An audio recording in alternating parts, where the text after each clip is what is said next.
sedikit ya yang joinnya. Iya, kita tunggu dulu sebentar.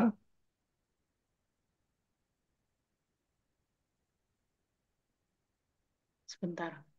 Pak Vincent, Pak Vincent, punten Pak. Ini streaming live on YouTube ya,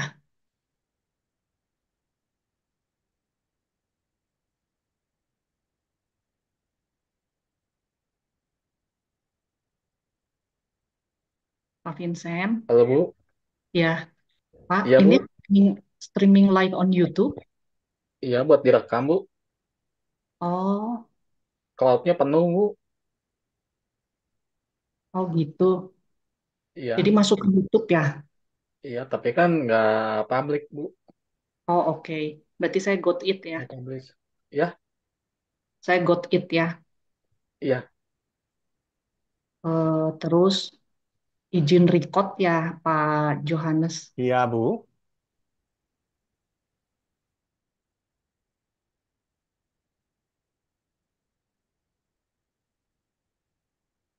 Untuk mahasiswa yang mau merecord juga diizinkan ya, Pak Vincent. Mereka nanti dikasih link YouTube-nya aja Bu, biar gampang Oh, diakses Bu. oh iya Coba ya, lebih cepat Bu. ya ya.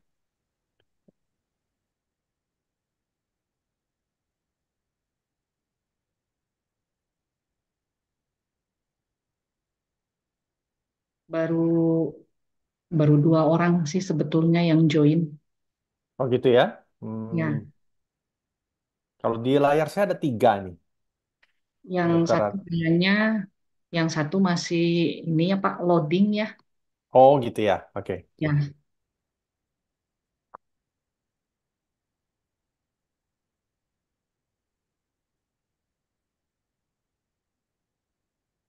Bapak mau uji coba share screen dulu? Oke. Saya coba ya. Ya,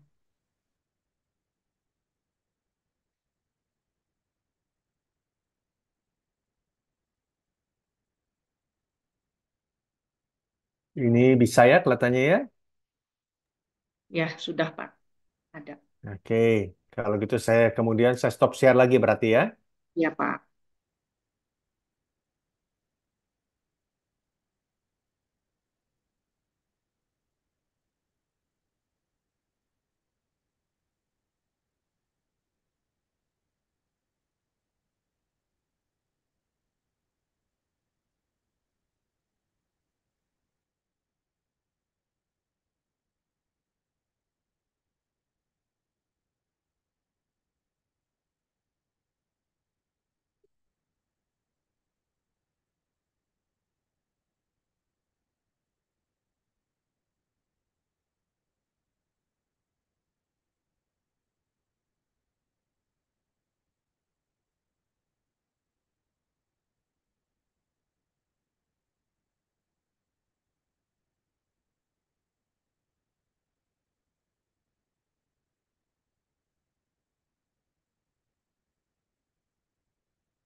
Mahasiswanya masih 3 orang, Pak. Kit- Berapa itu? Enggak, Pak. Ada 4. Empat. Harusnya ada 11. Kita tunggu sebentar aja lagi ya, Bu ya. Ya, Ya, jangan sampai ketinggalan nanti ya, dari penjelasan saya gitu ya. ya, ya, ya. Mohon ditunggu ya, Pak. Ya, oke.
Mau dimulai saja ya, Pak?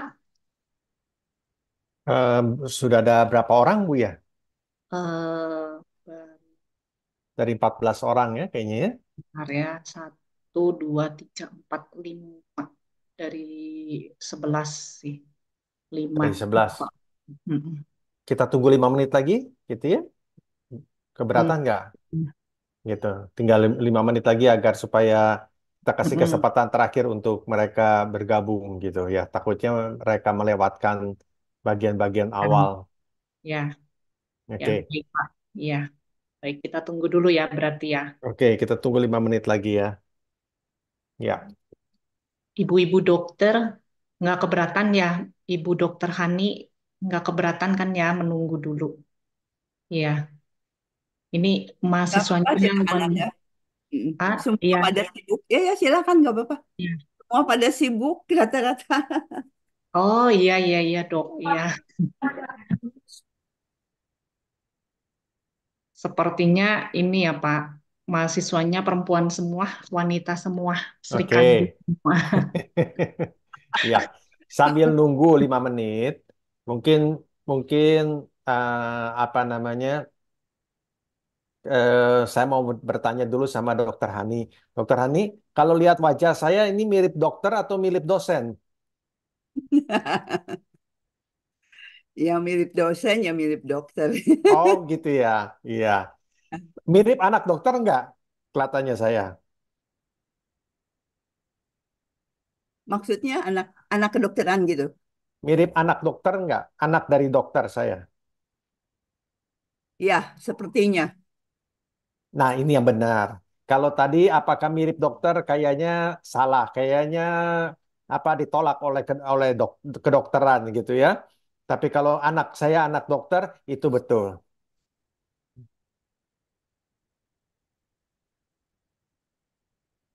Terima kasih atas infonya. Ya, ya. Apa, Dek? Kenapa Bapak eh, tidak mengikuti kedokteran ya? Maunya orang tua saya adalah saya menjadi dokter. Tapi dasar saya kepala batu. Akhirnya saya bilang saya mau jadi insinyur. Tapi rupanya mestinya saya mengikuti jejak orang tua saya menjadi dokter. Kayaknya begitu ya. Karena ilmu insinyur saya malah nggak kepake sekarang. Itu. Kalau saya jadi dokter mungkin sampai sekarang masih kepake ilmunya mungkin. Nggak mestilah Pak. Ekonomi juga luar biasa.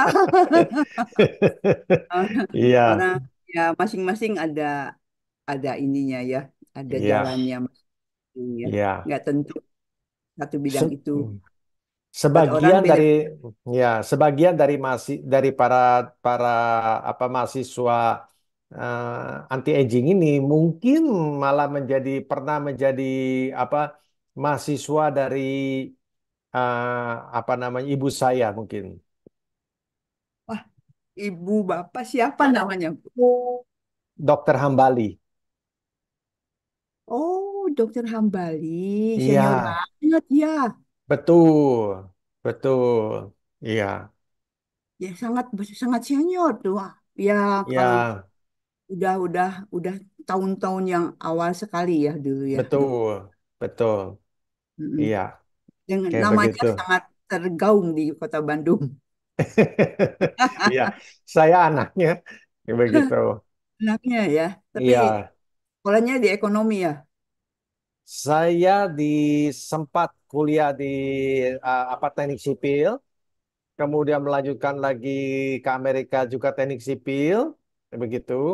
Kemudian pindah ke apa manajemen, ya. Jadi dan apa namanya dan pada akhirnya memutuskan untuk menjadi dokter, tapi bukan dokter, begitu. Ini untuk mengurangi rasa bersalah saya, nggak ngikutin nasihat orang tua, jadi akhirnya ngambilnya dokter gitu. Ya Wah, diplesetkan sedikit, jadinya mirip-mirip dokter gitu ya. wah, luar biasa ya multidisiplin, banyak pengetahuannya, banyak bidangnya. Iya, Emang luar biasa sekarang orang hidup banyak multidisiplinnya. iya, iya, kayak begitu. Iya. Tapi Lebih kalau besar misal, jadi dokter, bro. Lebih besar kenapa? lebih besar jadi dokter. Ini dokter, dokter besar. Iya. Kita masih dokter kecil. Iya, kerennya, kerennya kayaknya harusnya lebih lebih terkenal menjadi dokter kayaknya gitu ya. Kalau menjadi dokter itu saya seperti dengan Bu Rapina ini cuman terkenalnya di Maranatha gitu ya. Tapi kalau menjadi dokter itu terkenalnya di luar Maranatha tuh. Sayang apa? Tapi dasar anak bandel dibilang suruh jadi dokter nggak mau. Eh, Tapi Ya. Pak, sukses juga, Pak. Nggak harus sohor di Bandung. Ini Iya. hidupnya, Mm, iya, hidupnya kayak gitu. sukses apa yang diinginkan. Hmm, ya. Memang orang Iya, masing-masing ada keinginan masing-masing ya anehnya ya. iya, Mm-mm. betul, betul. Iya. Bu Rapina, Ini kayaknya sudah leadership lima juga menit. salah satu. Kenapa, Bu? Kenapa, Dok? Kenapa, Dok? Ini satu leadership itu satu ilmu yang luar biasa ya. Iya, leadership ini adalah doktor saya sebenarnya. Bidang Iya. bidang doktor saya itu di bidang leadership sebenarnya. Gitu. Ya, Bu Rapina, bagaimana kalau kita mulai saja daripada nanti saya cerewet sendiri dan akhirnya para Semua dokter bidang ini, tidak lepas dari leadership. iya, dan para dokter ini akhirnya pada lead group, begitu ya? Baik, Pak. Iya, Ya, baik. Selamat pagi menjelang siang para dokter. Saya ucapkan selamat Natal dan selamat Tahun Baru juga. eh, untuk pertemuan hari ini kita akan mendapatkan sharing ya dari praktisi sampai nanti pertemuan ke-15. Nah, eh, praktisinya sudah hadir di sini, yaitu Bapak Johannes Buntoro Dharma Setiawan, Insinyur MSCI, MBA, MA, PhD. Eh, saya bacakan dulu sebentar ya untuk CV dari Bapak Johannes Buntoro Dharma Setiawan ini. Educational background-nya S1-nya Sarjana Teknik Sipil, kemudian Sarjana Sastra Jepang, kemudian Sarjana Psikologi, S2-nya Master of Science in Civil Engineering, Master of Business Administration, Master of Arts, S3-nya Doctor of Philosophy in Organization Development. Kemudian work experience-nya menjadi director selama 30 tahun at various private organizations dan juga menjadi chairman selama 3 tahun. Kemudian pengalaman mengajarnya adjunct faculty selama 35 tahun, baik di level S1, S2, S3 di Indonesia, Malaysia, dan Filipina. Kemudian merupakan faculty member atau dosen juga ya di Maranatha Christian University ya, di Universitas Kristen Maranatha. Ya, demikian mungkin ya yang bisa dibagikan dari CV-nya beliau. Untuk itu, saya kembalikan layar dan tempat kepada Pak Johannes Buntoro Dharma Setiawan. Silahkan, Pak. ya, terima kasih. Saya sekarang coba share screen ya. Nah, ini.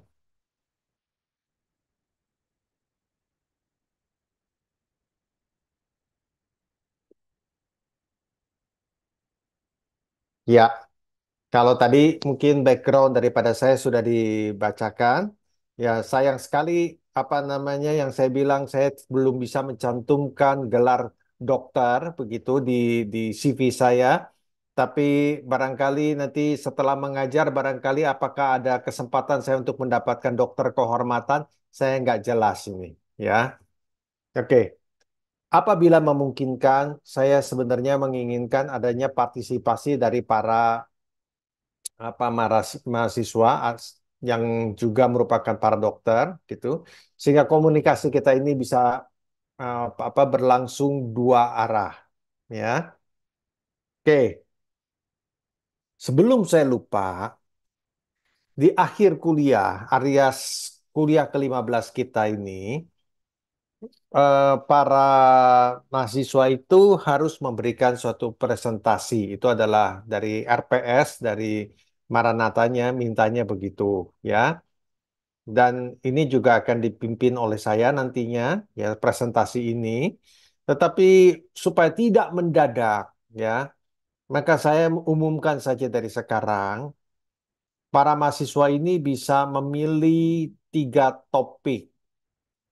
Satu adalah apa namanya? Sebentar, saya to lead your family, to lead a group, to lead an organization, boleh silahkan pilih mau yang mana.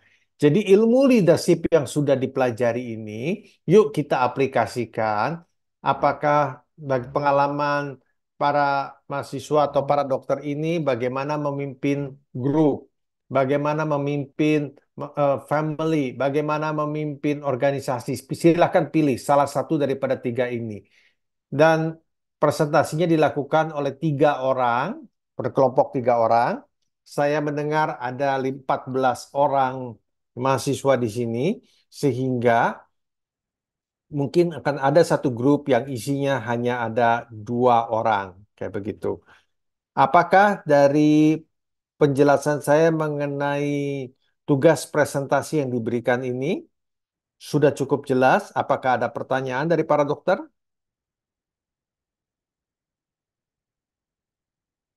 Cukup jelas? Ya. Jadi sekali lagi ini akan dipresentasikan di akhir kuliah kita, ya, kuliah ke-15. Kuliah ke-15 ini sengaja saya kosongkan dari apa namanya materi materi ajar karena saya ingin mendengarkan juga aplikasi dari apa namanya eh, pengetahuan leadership yang dipelajari untuk kemudian bisa diaplikasikan pada family atau pada grup atau pada organisasi, gitu ya. Sekali lagi ada yang mau ditanyakan? Enggak? Oke. Kalau enggak, saya akan coba mulai dengan mencoba untuk memberikan materi ajar, ya. Saya akan coba memberikan sesuatu materi, ya, dan mengulas kembali mungkin apa yang sudah diberikan oleh Bu Rapina dan dosen-dosen sebelumnya, begitu. Ya, mencoba mengulas kembali sehingga tidak melompat pada waktu nanti saya memberikan materi saya sendiri, ya. Dan sebagai pengumuman kecil, hari ini saya akan membawakan dua pertemuan, ya, materi untuk dua pertemuan, yaitu pertemuan ke-12 dan pertemuan ke-13, gitu ya. Pertemuan ke-12 kebetulan belum banyak dibahas oleh Bu Rapina, jadi saya sebagai praktisi yang akan mencoba mengulasnya. Oke, kayak begitu. Ya. Nah, apa namanya apa namanya? Saya tadi sempat berbincang-bincang dengan Dr. Hani Suryati. Apakah keberatan kalau saya sedikit bertanya dengan Dr. Hani Suryati? Memberikan beberapa pertanyaan dengan Dr. Hani Suryati? Ya, mikrofonnya Bu, tolong Dok, tolong diaktifkan dulu. Nah, iya iya iya. Oke, apa keberatan untuk saya bertanya pada Dr. Hani? Oh, silakan Pak. Oke, saya biasanya suka nanyanya begini, ya. Sebelum saya memberikan kuliah leadership, saya nanyanya begini, Dok, waktu dokter kecil dulu dan dibandingkan sekarang, lebih banyak merek sabun mandi dulu waktu dokter masih kecil atau sekarang? Lebih banyak mana? Merek sabun mandi yang ada di pasar, yang ada di toko, lebih banyak mana? Dulu atau sekarang?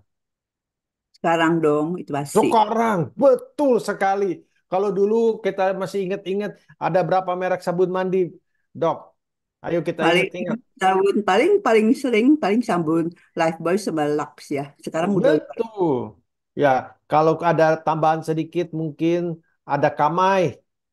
sama ya. Ya, betul ya. Terus ada Ya, lagi sabun yang kita import dari RRT, itu mereknya Tawon. Masih ingat nggak? Warnanya ya, coklat. Ya, ya, ya. Wangi, wangi. betul. Kayak begitu ya. Nggak banyak. Oh, kalau sekarang banyak sekali ya. Dok, nanya lagi nih. Sendal jepit, merek sendal jepit pada waktu zaman dokter masih kecil dulu dibandingkan dengan sekarang, banyak mana mereknya? Luar biasa sama Pak. Oh, sekarang jauh lebih banyak. Masih ingat nggak mereknya dulu apa aja? Swallow Jepang. Swallow, ya, masih ingat ya. Dan celakanya karena tidak banyak merek, Kalau dulu kita beli sendal jepit dan gak lama kita pakai putus, itu kita cuma punya dua pilihan. Beli merek Swallow lagi, atau kita ambil peniti disambung. Masih ingat nggak, Dok? Iya, Ya, iya berarti betul. ya, berarti cerita saya nggak bohong ya, kayak begitu ya, betul ya, Iya betul. betul ya. Oke. Nah, terus saya lagi mau bertanya lagi, ya. Saya mau nanya lagi sedikit. Ini apa namanya merek televisi banyak dulu atau banyak sekarang? Termasuk kalau kita gabungkan dengan merek-merek dari Tiongkok gitu ya. Nah, Heeh. banyak dulu atau banyak sekarang merek-mereknya? Ya, sama juga ya. Sekarang luar. Sama juga sekarang itu banyak ya bukan main ya. Masih ingat nggak merek dulu pada waktu dokter masih kecil? Ya, paling Philip telepon.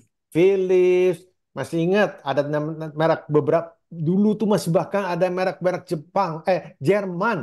Masih ingat Jerman. nggak?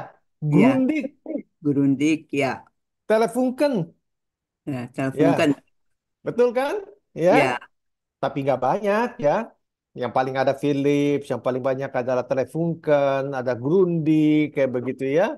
Nggak banyak. Sanyo, barangkali ya. Dulu masih ada televisinya, sekarang udah menghilang, gitu ya.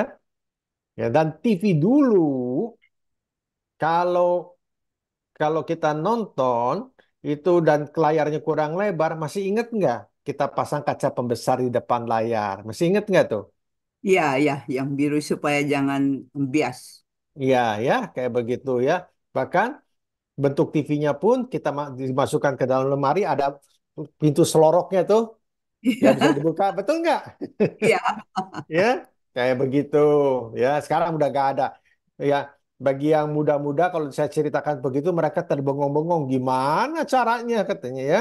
Tapi pada kalau zaman kita itu adalah sesuatu kenyataan gitu ya. Nah, apa yang ingin saya gambarkan? Pertumbuhan pemasok itu, ya merek itu pertumbuhannya, waduh pesat sekali, banyak sekali. Ya, ke depan kelihatannya lebih banyak, bakal lebih banyak merek lagi atau enggak kelihatannya ke depan? 5 tahun, 10 tahun, 15 tahun lagi lebih banyak lagi merek enggak kelihatannya nih? Sendal jepit, eh, apa sabun mandi, jam tangan, begitu. Bakal lebih banyak merek lagi enggak? Kelihatannya akan seharusnya lebih sih ya. banyak ya, akan lebih banyak lagi ya. Jumlah pelanggan juga tumbuh, bukan tidak tumbuh, cuma kalah cepat dibandingkan dengan merek yang ada di pasar. Tuh ya, pertumbuhannya pesat. Kalau ini pertumbuhan ada nggak ada, tetapi jumlah orang juga bertambah ya, tapi tidak sepesat jumlah pemasok. Nah, kalau kita lihat di sini, apa yang terjadi? Apa yang terjadi? Jumlah barang itu melebihi daripada jumlah pelanggan. Artinya apa? Si barang ini, si brand ini itu rebutan pelanggan. Rebutan, berusaha untuk merebut sebanyak mungkin pelanggan. Kalau dulu cuek-cuek aja, ya cuek-cuek aja. Kalau kita masih ingat mungkin merek Swallow itu dari dulu tidak berubah warna. Ya gitu-gitu aja. Dulu, oh kalau sekarang nggak berubah, nggak mengadakan inovasi, itu celaka, gitu ya, nggak bisa merebut pelanggan. Jadi inilah yang kejadian zaman sekarang ini berusaha merebut pelanggan. Kalau kita tidak bisa merebut pelanggan, yang kejadian adalah seperti ini. Makin lama penjualan kita akan makin turun, keuntungan perusahaan juga makin turun, celaka, gitu ya kalau kita tidak bisa memberikan suatu inovasi ya sehingga kalau kita lihat daripada sendal jepit kalau zaman dulu mana ada perubahan kalau zaman sekarang berubah terus ya berubah terus komputer sekarang berubah terus masih ingat nggak dok zaman dulu mesin tik berubah nggak mesin tik Jelas. ya mesin tik sedikit sekali Digital. perubahannya ya tetapi Hmm, kalau komputer berubahnya banyak nggak? pesat sekali ya. Pesat sekali. Tapi kalau mesin tik sedikit sekali ya. Zaman Hmm. dulu tidak dibutuhkan perubahan yang pesat. Sedikit-sedikit aja udah cukup untuk membuat barangnya laku, begitu ya. Yang lebih apa yang contoh yang lebih klasik lagi yang tadi saya cerita, sendal jepit. Ya, masih ingat nggak ada perubahan nggak di sendal jepit Swallow? Gitu-gitu aja kan? Ya Iya. nggak? Tapi kalau sekarang sendalnya bro macem-macem, apa warnanya macem-macem, bahannya juga macem-macem, luar biasa perubahannya ya. Kayak begitu, itu berbeda sekali. Nah, kalau kita tidak melakukan perubahan, kita akan ditinggalkan oleh pelanggan. Ya, nggak mau beli lagi barang yang kita produksi. Akibatnya apa? Akibatnya sekali lagi akan terjadi ya seperti yang tadi saya ceritakan ini, ya. Nah, maka dibutuhkanlah suatu perbaikan. Nah, celakanya perbaikan ini tidak tidak bisa lagi hanya dengan yang namanya hard work, ya. Kerja keras saja nggak butuh, nggak bisa, nggak cukup, ya. Kerja keras saja tidak cukup. Dibutuhkan sesuatu yang lebih, yaitu apa? Kreativitas. Kenapa? Karena kita perlu menciptakan produk baru, cara pemasaran baru, teknologi baru, dan seterusnya. Semua yang baru-baru-baru yang belum ada, ya. Dan itu semua membutuhkan yang dinamakan kreativitas. Oke, saya masuk ke slide berikutnya. Kalau ada pertanyaan, Dokter Stevi, kalau nanti ada mau bertanya, tanya ya. Jangan ragu. Siap, Ya, siap Pak. oke. Siap juga ditanya sama saya ya. Ya, kasihan kalau semua pertanyaan saya diborong oleh Dokter Hani, ngomel nanti, ya. Jadi saya mau share juga dengan beberapa dokter yang lain, begitu ya. Nggak kapok kan Dokter Hani ditanya sama saya? Senang malah, Pak. Wah, senang. Oke, oke. Kalau begitu, ya kita mengenang masa lalu, gitu ya. Pertanyaan saya mengenang masa lalu semua nih ya. Oke. Iya, Nah, tapi inilah yang kejadian. Ini menurut kesaksiannya Dokter Hani tadi ya. Menurut kesaksian Dokter Hani bahwa pertumbuhan barang zaman sekarang tuh katanya jauh lebih besar, jauh lebih tinggi daripada pertumbuhan pelanggan. Betul ya dok? Tadi dokter bilang ya? iya, Betul ya? 100%. Betul katanya. Persaingan jadi akhirnya jadi ketat sekali. Ya, persaingannya luar biasa ketat. Dan karena luar biasa ketat, akhirnya apa? Dibutuhkan inovasi untuk memenangkan persaingan, untuk menarik pelanggan, ya. Ya, desainnya juga jadi aneh-aneh atau jadi apa namanya tidak biasa-biasa lagi, warnanya juga, materialnya juga, fungsinya juga, gitu ya. Dibutuhkan inovasi.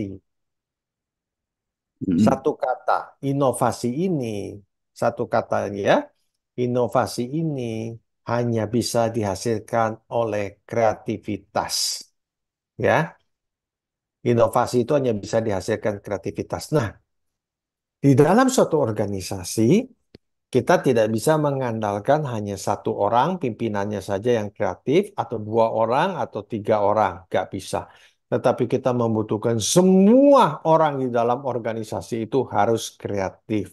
Ya, semua orang. Sehingga kita membutuhkan suatu cara kepemimpinan yang bisa menghasilkan kreativitas. Apa itu? Leadership. Nah, itulah kenapa kita belajar. Judulnya adalah Creative Leadership ya. Di sesi ini di semester ini kita belajar Creative Leadership.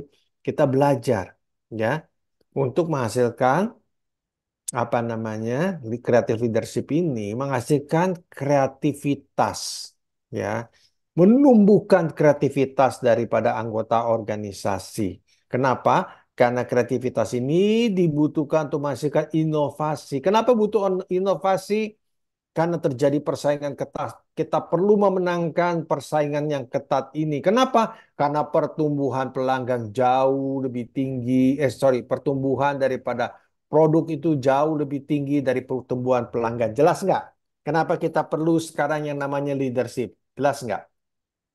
Ya, udah ini ya, kebayang ya, kenapa kita butuh leadership? Apa kaitannya dengan kehidupan kita sehari-hari? Ya, sayang seperti saya bilang, saya hanya Dokter Stevi, saya mirip anak dokter nggak? Kalau dilihat dari tampang saya mirip anak dokter nggak?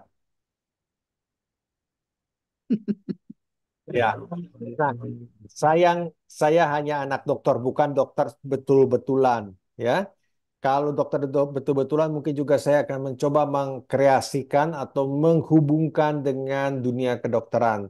Tapi karena saya bukan betul-betulan dokter, akhirnya saya hanya berani membahas di bidang yang saya kuasai, yaitu hanya di bidang apa namanya organisasi saja, gitu ya. Oke, yuk kita jalan lagi, kita jalan lagi, kita jalan lagi. Nah, tadi disebut ada leadership. Memangnya leadership ini adalah satu-satunya cara untuk memimpin manusia? Enggak, ada beberapa cara. Ya, dulu kita terkenal dengan namanya cara mandor, ya, cara mandor. Nah, mandor ini mengandalkan suatu metode yang disebut dengan follow what I say, follow what I say. Kalau saya mengatakan sesuatu, ikuti. Kalau saya perintahkan sesuatu, lakukan. Udah. Jangan bertanya, jangan macam-macam.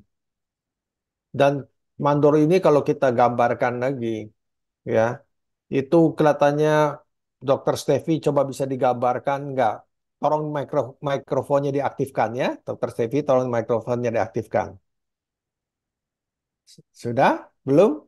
Belum. Ya, Pak. Nah, sudah. Nah, coba digambarkan tampang tampang mandor itu seperti apa? Coba digambarkan. Tentunya Gini, Pak. jauh sekali dari gambarnya tampang dokter ya. Coba digambarkan tampang mandor itu seperti apa? Gini, Pak. Kalau tampang lagi ngemarahin anak kali ya, Pak ya? Iya, betul ya. Menyeramkan. Pakai kumis tebal nggak biasanya mandor? Iya, Pak. Pakai Wow, kumis. pakai pakai tato nggak? Pakai tato nggak di tangan tuh? Iya, Pak. Pakai tato. Wow, ya. Badannya bagaimana badannya kelihatannya? Coba digambarkan. Pakai tato, kumisan, Waduh, iya kayak ya. kaos bolong. Yang Wah, betul ya. Tujuannya apa? Ada satu tujuan. Membuat anak buah takut. Jadi, kalau orang takut, ikut. Kalau diperintahkan ikut, nggak berani ngelawan. Kayak begitu. Ya. Nah, tetapi kalau orang takut, itu kreatif nggak sih? Kalau orang enggak, takut, nggak akan kreatif. Nah, tujuan kita adalah mencari suatu gaya kepemimpinan yang membuat orang kreatif. Kenapa kita perlu kreatif? Karena kita butuh inovasi. Kenapa kita butuh inovasi? Untuk memenangkan persaingan. Kenapa memenangkan persaingan? Karena persaingan lagi ketat luar biasa. Makin ke sini makin ketat. Begitu. Ya, itu. Ngerti nggak ya? Nah, ya. itu. Terus setelah gaya mandor ini, ya, kemudian mulai akhirnya mulai ditinggalkan, pindahlah ke gaya manajer. Gaya manajer mempunyai paradigma sendiri, gaya sendiri. Follow the rules. Semua ini by the book katanya ya, by the rules. Ikutin terus begitu. Jadi kalau misalnya bilang jam kantor adalah dari jam 8 sampai jam 5, ada customer bilang tunggu semenit kemudian, oh nggak bisa. Jam 5 aturannya beres, selesai tutup. Ya, nah, itulah gayanya. Kaku sekali, semuanya follow the rules, semuanya aturan. Orang kalau dikasih kayak begini, kreatif nggak kelihatannya? Gak akan, ya, nggak akan kreatif orang juga. Nah, bedanya dengan leader adalah follow the vision. Mari kita punya dream, ya. Tentunya dream ini yang diciptakan oleh top management. Mari kita mempunyai dream yang sama dan bagaimana kita menuju mencoba menggapai dream ini bersama-sama, ya. Dan dan dan anak buah ini dilibatkan juga untuk mencapai dream ini, ya. Nah, kalau misalnya caranya kayak begini, ya, Dokter Stevi, kelihatannya happy nggak anak buahnya? Dilibatkan untuk Kalau mencapai dream, dilibatkan mencapai dream bersama. happy sih, Happy. happy, happy, Pak. Orang kalau happy kreatif nggak? Kreatif, Pak. Nah, itu. Nah, itu. Ya, makanya sekarang yang lagi menonjol, ya, suatu gaya kepemimpinannya lagi menonjol itu adalah gaya leadership, ya. Gaya mandor udah ditinggalkan, gaya manajer udah ditinggalkan. Ayo kita belajar sekarang tentang gaya leader, karena kenapa? Gaya leader ini yang bisa menghasilkan suatu kreativitas. Kenapa? Karena orang merasa dilibatkan, karena orang merasa dihargai, dia menjadi happy, dan kalau orang sudah happy, menurut Dokter Stevi tadi, dia akan kreatif. Ya, rumusnya begitu nggak? Ya. Iya, Pak. Dan kenapa kita dibutuhkan kreativitas? Karena sekali lagi, nggak capek-capeknya saya mengulas, ya, karena kita butuh inovasi. Kenapa kita butuh inovasi untuk memenangkan persaingan? Kenapa? Kenapa kita membutuhkan memenangkan persaingan? Wong lagi ketatnya luar biasa kok persaingannya sekarang. Ya, jelas ya sampai di sini? Oke, maju. Pak, boleh saya bertanya, Pak? Oh, boleh, boleh. Dokter Sevi mau nanya apa sama saya? Pak, Kecuali kecuali siapa nama orang tua saya. Ya, Pak, izin bertanya, apa yo. dalam dalam apa ya namanya? Ini kan ada tiga ya, Pak, sebagai mandor, sebagai manajer, sebagai leader untuk sebagai gaya Mm-mm. kepemimpinan. Tapi kan yang baik adalah yang leader. Mungkin nggak sih, Pak, Betul. gaya-gaya ini itu juga dipengaruhi oleh kita meleader siapa gitu. Kita memimpin organisasi kita, anggota kita tuh siapa gitu. Karena saya punya pengalaman nih, Pak, Mm-mm. kalau misalnya anggota yang kita pimpin itu, misalnya dia mungkin eh, jujur aja kalau di klinik saya Mm-mm. kebetulan belum punya manajer Pak. Jadi saya Mm-mm. mengelola klinik saya sendiri yang karyawan saya itu lulusan SMA gitu Pak.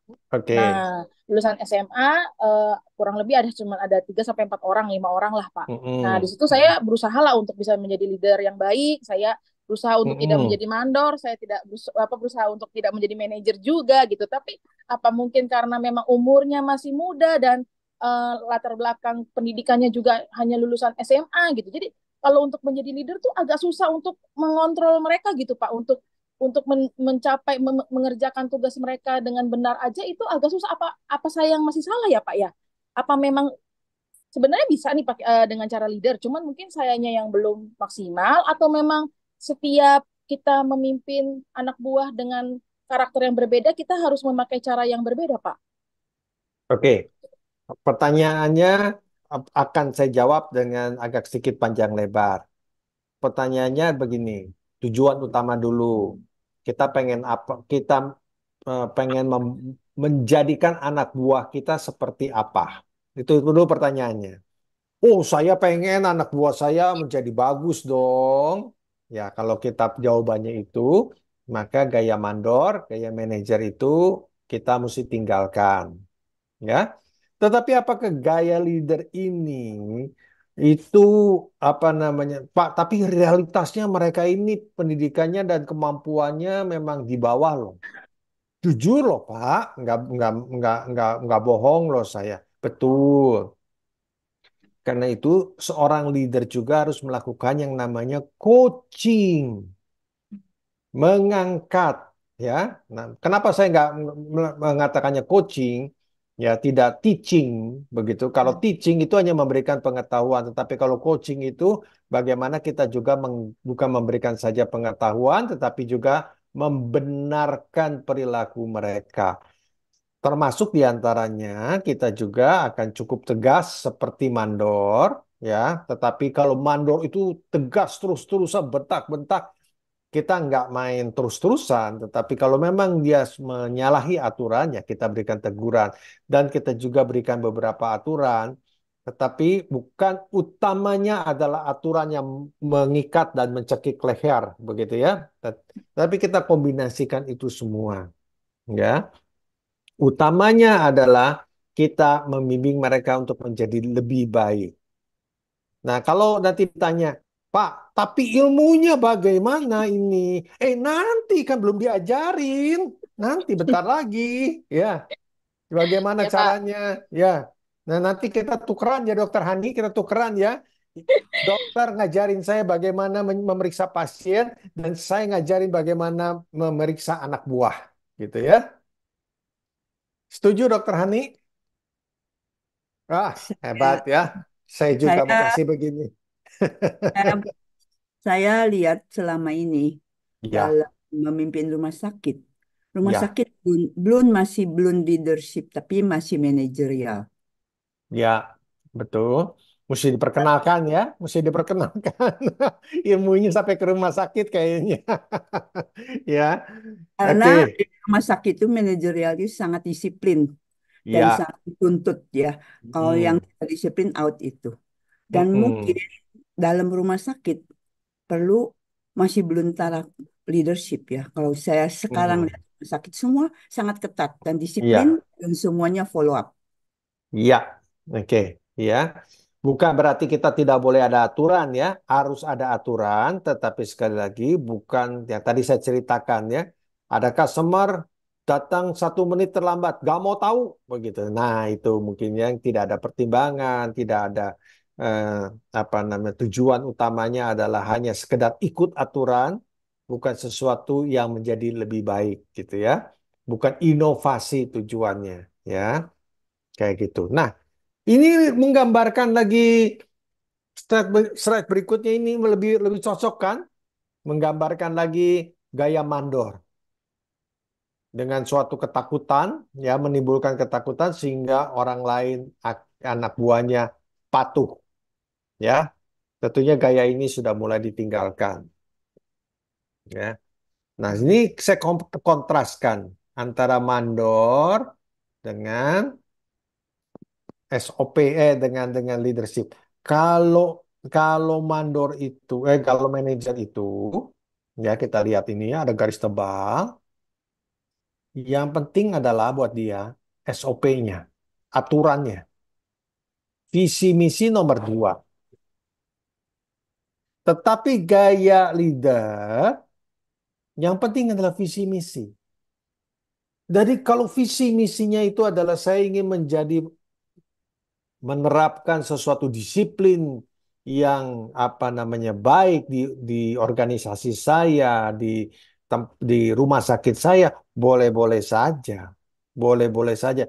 Tetapi apabila kemudian kita melihat ada SOP yang ngawur, tidak menunjang apa namanya tujuan disiplin tadi, maka kita ubah. Tidak manusiawi misalnya ya, karena kita pengen rumah sakit kita itu manusiawi, ya kita rubah begitu. Kalau ini yang tadi saya bilang manajer nggak bisa diubah. Mau ini nomor 1 kok, nomor 1 tuh aturan nomor 1 ya. Walaupun tidak manusiawi, tetapi kalau aturannya memang begitu, ya sudah, biarin aja. Tapi kalau ini bilang, loh, nggak manusiawi ya. Oh, tidak sejalan ya dengan impian kita mendirikan rumah sakit ini. Maka apa yang kita lakukan? Kita ubah ya, kita sesuaikan. Karena kenapa? Yang penting adalah kita ini pengen jadi apa, ya? Pengen jadi rumah sakit seperti apa, pengen jadi klinik seperti apa, pengen jadi organisasi seperti apa. Nah, itu yang kita gambarkan, ya. Dan kalau ada aturan yang menghambat, aturannya itu yang kita sesuaikan. Kayak gitu. Ya, cukup jelas ya sampai di sini. Cukup jelas. Nah, kalau kita bicara tentang leader, kita bicara tentang leader. maka kita akan ini adalah leader, ini juga di level ini juga ada leader. Bahkan di level ini pun bisa jadi menjadi leader. Leader itu bukan suatu posisi tertentu di suatu organisasi, tetapi lebih merupakan kepemimpinan, ya, di dalam suatu organisasi. Jadi bisa saja di level yang paling tinggi ini dia juga leader, di level yang di tengah ini dia juga leader, di level yang bawah ini dia juga leader. Yang membedakan nantinya tentu saja dia adalah juga memimpin orang, ini memimpin orang, ini memimpin orang. Yang membedakan adalah skopnya ataupun jumlah orang yang dipimpinnya.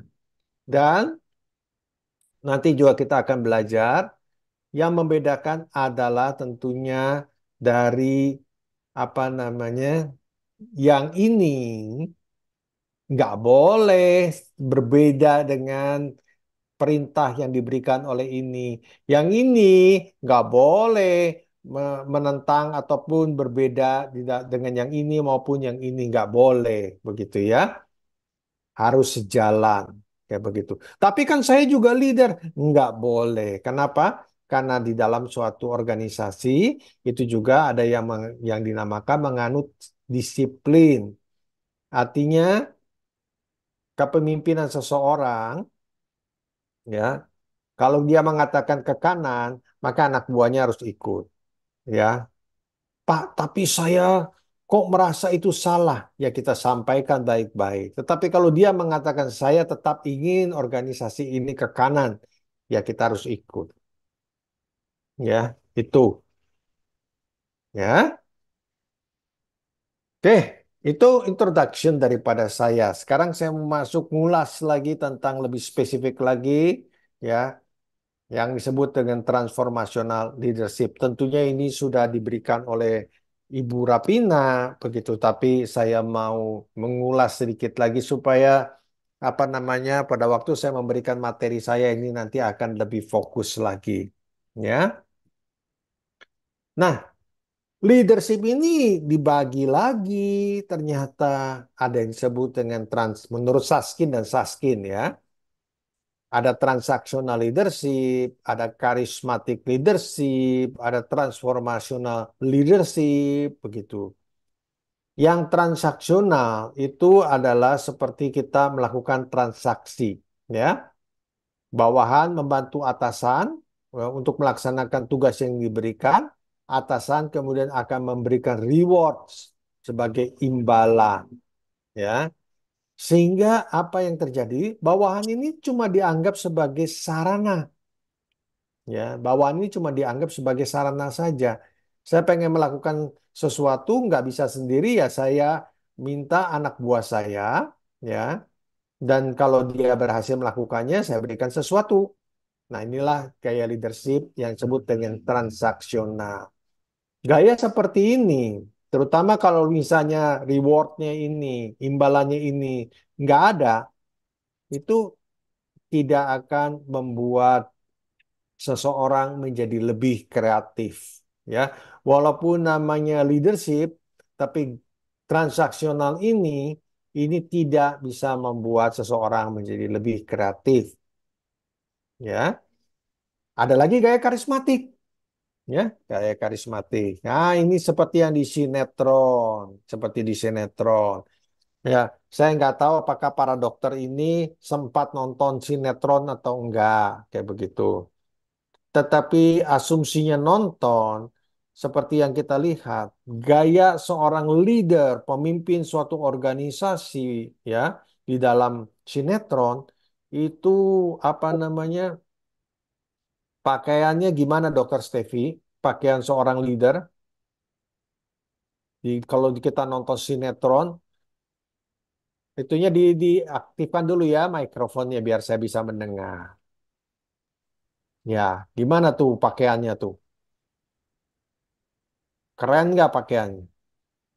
Yang Setinggi karismatik, Pak. yang karismatik yang ada di dalam Oh, yang karismatik. sinetron. Oh, kalau di Iya. sinetron mah ganteng, Pak, cakep. Wah, ganteng, cakep, pinter nggak? Pinter nggak? Ya Pinter pinter, nggak? Pak. Pakai Pinter bisa. bajunya. Perlente. Wah, perlente. Ya, kalau bikin keputusan cepet nggak? Eh, Wah, cepet cepet gak ya Pak? sekali ya. Pokoknya mah pinter, dah keren sekali Pinter gitu ya. ngomongnya Pak. Wah, pinter ngomongnya lagi. Anak buahnya gimana? Anak buahnya. Kalau Anak digambarkan buahnya di ya iya sinetron, aja Pak, ikut aja, ya terpesona. terpesona, nggak bisa ngapa-ngapain, nggak imbang dan segala macam ya. Nah, jadi dia ikut si leader itu karena dia kagum ya. Nah, pertanyaannya, gaya seperti ini bisa membangkitkan kreativitas nggak? Yang hebat siapa sih? Yang hebat atasannya. Yang bodoh siapa? Bawahannya. Yang diacungi jempol siapa? Atasannya. Yang nggak bisa apa-apa siapa? Anak buahnya. Nah, kalau dalam kondisi kayak begini, gimana? Kelihatannya bisa menghasilkan suatu kreativitas nggak? Enggak, tidak bisa Pak. Nggak bisa juga.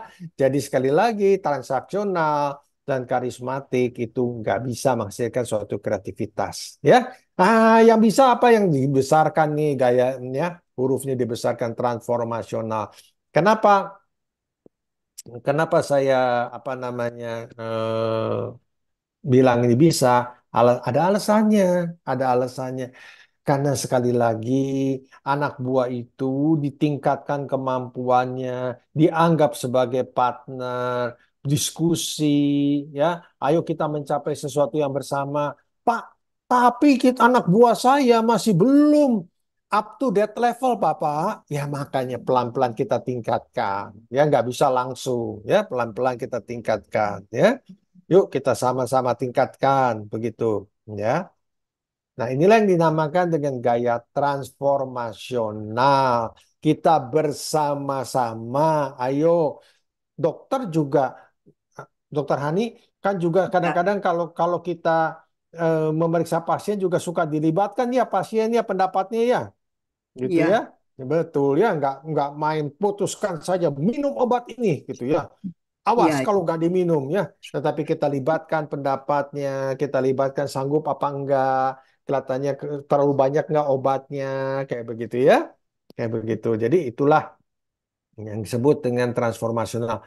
Pasiennya merasa bangga karena ikut ditanya sama dokter, ikut dilibatkan pendapatnya. Nah, itulah ya. Itulah kira-kira kurang lebih gaya transformasional. Dan kalau orang sudah merasa bangga, sudah merasa happy, sudah merasa diajak peran serta, apa yang tumbuh? kreatif. Kreativitas. Ya, kayak begitu. Itu dalam suatu organisasi. Nah, saya mau gambarkan lagi supaya lebih jelas, supaya lebih jelas. Ini adalah gaya leadership yang disebut dengan karismatik. Ya, walaupun di sini mereka kelihatannya happy, tetapi sekali lagi yang ke film ini, yang ke film, yang menonjol, ya, yang lain adalah cuma peserta saja yang menonjol ini. Di dalam suatu gaya leadership, gaya seperti ini itu cukup cukup berbahaya. Kenapa? Kalau sampai orang ini nggak ada gimana dalam organisasi?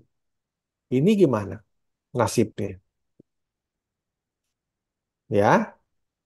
Sedangkan kalau yang gayanya seperti ya, ini gayanya transformasional nih. Asumsi ini adalah si leadernya. Mereka bermain ya dengan improvisasi mereka dan dia adalah yang menunjangnya, mendukungnya, ya, ya. Nah, ini adalah gaya yang lebih ideal, ya, di mana semua orang berperan serta tidak bergantung pada satu orang, tetapi semua mempunyai sumbangsi, semua orang mempunyai kontribusi. Dibandingkan dengan ini, mereka ini sangat bergantung pada yang namanya gaya karismatik ini. Yang dipercaya pertanyakan adalah kalau orang ini nggak ada, sakit gimana? Ya diobatin dong, Pak. Iya, tapi selama dia bed terus gimana? Ya, nasib dia gimana nih? Ya, kalau ini dia tidak bergantung. Dia mendapatkan arahan, dia mendapatkan apa namanya eh, garis-garis apa yang harus dilakukan ya. Tetapi sekali lagi mereka ini mempunyai peran serta mempunyai eh, apa namanya kemampuan untuk bisa berjalan sendiri. Nah, untuk bisa berjalan sendiri ya yang kata Dokter Stevi tadi, Pak, kalau kemampuannya belum bisa berjalan sendiri gimana? Ya dilatih. Pak, saya sudah melatihnya 1 hari, ya kurang. Berapa lama? Seminggu saya sudah latih, gue kurang mungkin kadang-kadang ya, ya. Tapi bertahap kita coba tingkatkan. Dan ada juga orang yang memang tidak bisa belajar dan tidak mau belajar. Nah, disitulah yang saya sebut salah rekrut, ya, salah rekrut kayak begitu. Ya, orangnya nggak pas. Ya, dibutuhkan mungkin level pendidikannya lebih tinggi lagi, tetapi kita rekrutnya mungkin terlalu rendah, misalnya kayak begitu. Oh, dibutuhkan orang yang kreatif, tetapi orang ini tidak kreatif. Dibutuhkan orang yang punya kemampuan untuk apa namanya, mempunyai kemampuan bekerja sendiri, tetapi orangnya yang kita terima ini sangat bergantung pada perintah. Nah, itu yang disebut dengan salah rekrut. Ya, kurang lebih. Sudah. Nih, saya sudah sudah sejam apa namanya cerita. Saya punya hutang yang harus saya selesaikan dalam sejam berikutnya. Ya, jadi saya akan ngebut sedikit. Nah, jadi kalau kita bicara tentang transformational leader, ngapain aja sih dia tugasnya? Ngapain aja sih? Ya, tadi mandor nggak cocok, manajer nggak cocok. Di dalam kita belajar leadership kita belajar ada 3 gaya. Satu adalah transaksional leadership, nggak cocok. Charismatic leadership, nggak cocok. Cuman satu-satunya yang cocok itu adalah transformational leadership. Dia mengarahkan anak buah dengan shared vision, mission, values, ya. Itu yang dilakukan sama dia. Dia arahkan anak buahnya ke impian yang sama dan bagaimana kita bersama ingin mencapai impian bersama ini. Ya, kalau saya katakan impian bersama, ya, itu adalah sebenarnya impian dari top management, ya, yang di-share kepada anak buah. Dan itu yang dinamakan impian bersama. Dia memotivasi dengan anak buahnya ini dengan mengajak berperan serta untuk mencapai tujuan bersama. Dia tidak main perintah, tetapi dia mengajak berperan serta. Menurut kamu gimana sih untuk mencapai tujuan tersebut? Ya, kemudian dia meningkatkan kemampuan anak buah melalui coaching ini yang tadi saya sebutkan sama Dokter Stevi. Ya, disebutkan ya barusan. Kemudian kita juga punya pandangan positif tentang anak buah. Bahwa mereka mempunyai rasa tanggung jawab, dapat dipercaya, mempunyai kemampuan, mempunyai motivasi, jujur. Kenapa pandangan kita harus positif? Karena kalau pandangan kita sudah negatif, maka pertanyaannya adalah, terus ngapain kita melakukan coaching? Ya, jadi kita harus mempunyai pandangan positif bahwa mereka mampu. Kita coba dulu, begitu ya. Kita coba tingkatkan. Semoga mereka meningkat. Mari kita berikan kepercayaan dulu, gitu. Tapi kalau memang sudah kita lakukan, Pak, Bapak kayak nggak tahu aja. Ini sudah 10 kali loh saya kasih coba loh. Tetapi tidak ada perbaikan. Nah, yang tadi yang saya sebut, mungkin kita salah rekrut. Ya, kemudian juga kita mempunyai kepedulian melihat perkembangan anak buah kita. Kita berikan dukungan, ya. Jangan kaget dari para anak buah para dokter ini nanti perawat-perawat tadi yang SMA tadi mungkin akan bilang, "Dok, kasih waktu saya sedikit. Saya mau kuliah lagi menjadi perawat." Jangan kaget, ya. Ada loh kejadian-kejadian begitu loh, ya. Saya mau jadi perawat, saya mau kuliah lagi, kayak begitu. Ayo kita kasih juga dukungan pada mereka, ya, sehingga mereka itu kita berikan apa dukungan untuk meningkatkan kemampuan mereka. meningkatkan masa depan mereka. Dan orang kalau merasa dipedulikan seperti ini, perasaannya gimana sih? Happy enggak? Happy. Kalau happy gimana? Happy dia kemudian menjadi kreatif. Dia merasa senang. Ya, kayak begitu ya. Kurang lebih. Yuk, berikutnya. Nah, tetapi gaya seperti ini, gaya seperti ini, dia itu harus tumbuh di suatu lingkungan tertentu. Lingkungan seperti apa? Lingkungan demokratis, kemudian hukuman itu tidak bertaburan, tidak apa namanya, tidak sadis lah kayak begitu ya. Dan ada reward berbasis prestasi ya. Ini yang harus diciptakan juga. Kenapa? Kalau kita pernah dengar adanya suatu kata-kata begini, benih kalau ditaruhnya di aspal, seberapapun bagusnya benih itu nggak akan tumbuh. Tetapi benih yang bagus, kalau ditaruh di tanah yang subur, dia akan tumbuh subur dan menghasilkan buah yang berlimpah, katanya. Katanya begitu. Nah, benih yang bagus, kita udah punya nih, ya, harus tumbuh di tanah yang subur. Tanah yang subur itu seperti apa ya? Seperti gini nih. Ngerti nggak? Kalau si benih tadi ditaruh di aspal, nggak seperti ini, ya nggak akan tumbuh. Walaupun kita sudah kuliah berkali-kali dan mengajarkan berkali-kali dan mengkondisikan berkali-kali, ya nggak akan tumbuh. Tetapi kalau kita kasih di tanah yang subur seperti ini, baru tumbuh. Jadi nggak cukup, cuma ini aja. Ya, saya pengen menjadi transformational leader. Saya pokoknya juga ingin membentuk kader- kader-kader berikutnya untuk menjadi transformational leader. Ya sekedar impian. Kalau tidak disertai dengan tanah yang subur. Bahasa kerennya adalah corporate culture, organization culture yang tepat bahasa kerennya. Ya, kayak gitu. Jelas ya? Jelas sampai di sini? Jelas? Oke. Kalau Jelas, jelas, Pak. oke. Terima kasih buat responnya. Saya senang sekali. Dokter Hani, jelas nggak, Dokter Hani? Luar biasa. Wah, senang Oke. sekali saya mendapatkan satu tanggapan dari para dokter. Happy saya. Ya, oke. Kalau jelas, maka introduction saya tentang yang disebut dengan leadership tuntas. Sekarang saya mau masuk ke PR yang diberikan oleh Dokter Rapina. Ya, Pak Yohanes harus ngajar ini. Oke, saya sekarang mau masuk ke topik dan PR-nya Dokter Rapina. Ceritanya kayak begini. Nih, PR saya.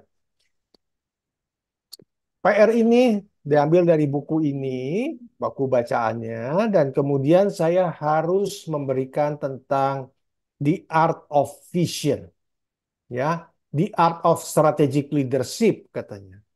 Ngapain aja ini? Nah, ini masuklah saya ke tugas saya, ya. Kita bicara di art of vision. Bagaimana seorang pemimpin itu katanya harus memimpin dengan impian, dengan suatu tujuan, dengan suatu arah yang apa jelas katanya, ya. Nggak bisa berdasarkan apa yang saya perintahkan, nggak bisa dengan apa yang berdasarkan buku, berdasarkan aturan-aturan saja, tetapi kita bicara tentang sesuatu impian, sesuatu idealisme di masa yang akan datang. Dan idealisme itu ialah yang dinamakan dengan vision, ya, vision.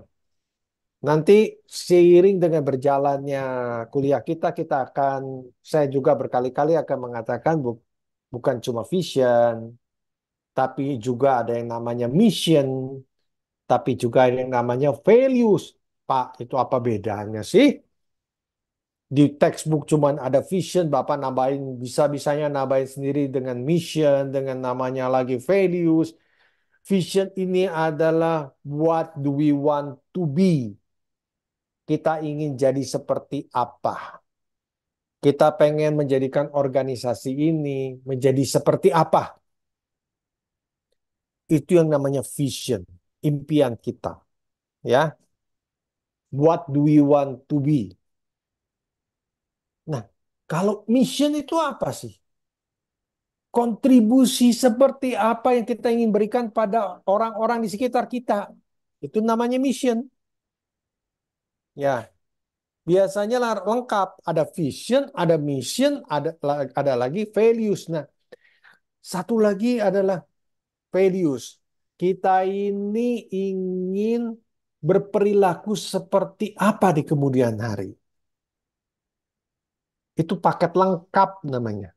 Ya, bukan paket hemat, tapi paket lengkap namanya. Kalau kita bicara dengan, tapi Pak, fake textbooknya bicaranya tentang vision. Ya sudah, kita bicara dulu tentang vision. Tapi kalau kalau nanti kita bicaranya paket lengkap, kita akan bicara vision, kita akan bicara mission, dan kita akan bicara values. Kalau para dokter ini sekali-sekali datang ke Maranatha, itu dihadirkan paket lengkap. Bisa baca di situ. Ada visionnya, ada missionnya, ada juga values-nya. Kayak begitu. Ya sudah, satu-satu kita bahas. Satu-satu. Vision dulu. Vision ini harus bagaimana sih bikinnya? Oh, vision ini harus katanya dibikin mudah untuk dibayangkan, mudah untuk diingat, mudah untuk dimengerti katanya. Ya, jadi bukan sesuatu yang kata-katanya muluk-muluk, hebat-hebat, ya, nggak ada kesalahan grammar sedikit pun gitu. Bukan seperti itu, tetapi yang mudah dibayangkan, mudah diingat, mudah dimengerti katanya. Ya, sehingga vision yang baik itu biasanya bukan dengan sampai berjilid-jilid, berkalimat-kalimat, berbab-bab ataupun berhalaman-halaman, tetapi biasanya adalah sesuatu yang singkat. Ya, sesuatu yang singkat. This is our dream of our future. Kayak begitu ya. Itu yang di apa namanya? Contoh, kita ingin menjadi rumah sakit paling manusiawi nomor satu di Indonesia. Nah, itu vision. Kita ingin menjadi pusat penelitian kedokteran nomor satu di Indonesia. Nah, itu ya, itu namanya vision. Itu adalah impian kita, ya.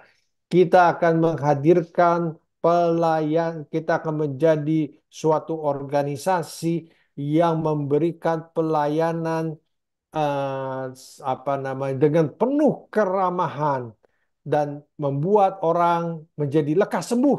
Misalnya kayak begitu. Ah, itu adalah vision. Ya, mudah dimengerti, mudah diingat dan jelas. Ya, kayak begitu. Ya. Kenapa kita perlu vision? Sekali lagi, dan siapa yang akan mencoba mengerti vision ini? Ini adalah levelnya vision. Ya, kalau kita lihat garisnya panjang sekali, karena vision ini selalu mencakup sesuatu yang jangka panjang, 10-20 tahun ke depan. Ya, vision ini 10-20. Jadi, Pak, emang enak aja Bapak punya impian menjadi apa namanya rumah sakit paling manusiawi se-Indonesia. Bisa nggak Bapak mencapainya dalam 1 bulan? Dalam 1 tahun? Nggak bisa. 20 tahun lagi mungkin. Ya, itu pun masih mungkin. Ya, karena itu vision itu selalu mempunyai garis yang jauh ke depan. Dan selalu diciptakan oleh founder atau top management. Ya, biasanya top management. Dan ini nggak bisa dibantah. Ya, ini hak prerogatif daripada top management, hak prerogatif daripada founder untuk bermimpi tentang organisasinya. Ya, yang lain, yang lain turun ke bawah, ya, yang lain ikut, ikut. Nggak bisa kemudian di level ini saya mau memimpikan A. Saya yang di level ini saya nggak mau, saya mau memimpikan B. Di sini nggak mau, saya memimpikan C. Kacau balau, tenggelam kapalnya. Ya, tenggelam kapalnya. Kalau setiap orang di dalam kapal mempunyai arah sendiri, tenggelam kapalnya. Nggak bisa. Ya, jadi yang lain di bawah harus ikut. Jelek atau bagus impian tadi harus ikut. Kayak gitu. Ya. Kurang lebih begitu, ya. Nah, impian ini kalau kita lihat nih nanti ada top down approach itu akan disosialisasikan ke anak buah. Tentunya kemudian ada bottom up juga loh. Ada bottom up juga loh ke atas nih. Maksudnya apa? Kita tanya mereka sebagai transformational leader, kita akan apa yang kita terapkan, kita bertanya how to implement. Ya, kita ceritakan tentang impian kita tanyakan balik kepada mereka how to implement, dan mereka merasa happy karena mereka merasa dilibatkan, mereka merasa diikutsertakan untuk memberikan saran pada petinggi-petinggi organisasi bagaimana mengimplementasikan impian para petinggi organisasi. Keren kan kalau begitu? Ya. Bukan kita main kasih perintah saja, tetapi kita juga bertanya how to implement. Ya, what what are their ideas? Ya, to contribute. Ya, to reach the goal. Apa ide-ide mereka untuk kita mencapai goal bersama ini? Ya, keren kan kok kayak begitu kan? Ya, oke. Tadi saya barusan sebutkan, saya barusan sebutkan ini adalah hak prerogatif top management untuk menentukan arah organisasi. Hak prerogatif. Ya, saya nggak setuju. Ya nggak boleh, nggak boleh. Ya, hak Dokter Stevi untuk menentukan arah kliniknya. Ada salah seorang perawat, ada salah seorang staf administrasi mengatakan saya tidak setuju. Boleh nggak? Ya nggak boleh. Ya, hak prerogatif. Tetapi dia memberikan saran-saran, boleh nggak? Boleh. Dan kemudian saran ini, kemudian dia bilang, apakah tidak lebih baik dibeginikan? Oh, boleh. Tetapi menentang boleh nggak? Nggak boleh. Ya, jelas ya? Jelas ya? Fungsinya ya? Fungsinya jelas ya? Fungsi daripada vision ini jelas. Fungsi ini memberikan arah, kita akan mengarah kemana, ya. Kemudian kalau ada yang nggak setuju, memberikan masukan-masukan boleh, tetapi tidak setuju dengan cara menentang, nggak boleh, ya. Apalagi terus demo, ya nggak boleh, begitu, ya. Jelas ya, sampai di sini. Oke, jadi, jadi vision itu jelasin lagi dong Pak. Vision itu jadi seperti apa sih? Vision itu harus simple. Ya, harus simple. Kenapa simple? Supaya bisa akurat, bisa tepat, bisa apa namanya mudah diingat kayak begitu. Dan dia konsisten, ya, konsisten. Nggak rubah lagi. Hari ini kita punya misi A, besok kita punya misi B. Nanti bulan depan misinya jadi C. Nggak bisa kayak begitu. Ya, Kenapa? Saya jelaskan sedikit di sini. Kalau ini mempunyai arah ke kanan, semua orang menuju ke kanan. Bayangkan kemudian besok kemudian saya nggak mau arahnya ke kiri. Ini melibatkan berapa banyak orang dalam satu organisasi yang harus ikut berubah. Pak, boleh nggak sih berubah? Apakah harga mati? Boleh berubah, tetapi jangan sering-sering. Ya, kalau sering kacau tuh. Ya, bayangkan kapal kalau speedboat kita berubah arah mungkin bisa lebih cepat ya. Tapi kapal tanker, kapal pesiar berubah arah secepat kayak begitu tenggelam tuh. Ya, jet tempur berubah arah, belok mendadak itu bisa. Coba kapal Boeing 787 disuruh apa namanya balik arah mendadak kayak begitu. Ya, gak bisa. Butuh waktu lama untuk dia bisa berbelok. Kapal tanker butuh waktu lama untuk berubah arah. Apa namanya organisasi pun begitu. Makanya ini jangan sering-sering diubah. Boleh, tetapi jangan sering-sering diubah. Kacau, kacau. Ya, sehingga dikatakan juga harus konsisten loh, katanya. Konsisten ini kalau saya mengartikan jangan sering-sering diubah. Ya, dan ini menjadi decision filter, ya. CVC tadi menjadi decision filter. Maksudnya decision filter itu gimana sih? Maksudnya adalah decision yang kita buat sehari-hari dan anak buah kita dan orang-orang lain barangkali yang membuat decision ini, yuk kita selalu kita cek dengan visi daripada organisasi kita. Apakah sesuai enggak? Kalau nggak sesuai, ya jangan dibuat menentang dong. Itulah yang dimaksud dengan decision filter. Apa yang kita lakukan dan apa yang kita putuskan nanti itu harus sesuai dengan arah daripada organisasi kita. Kalau nggak sesuai, ya jangan dong. Kalau nggak punya visi gimana? Ya nggak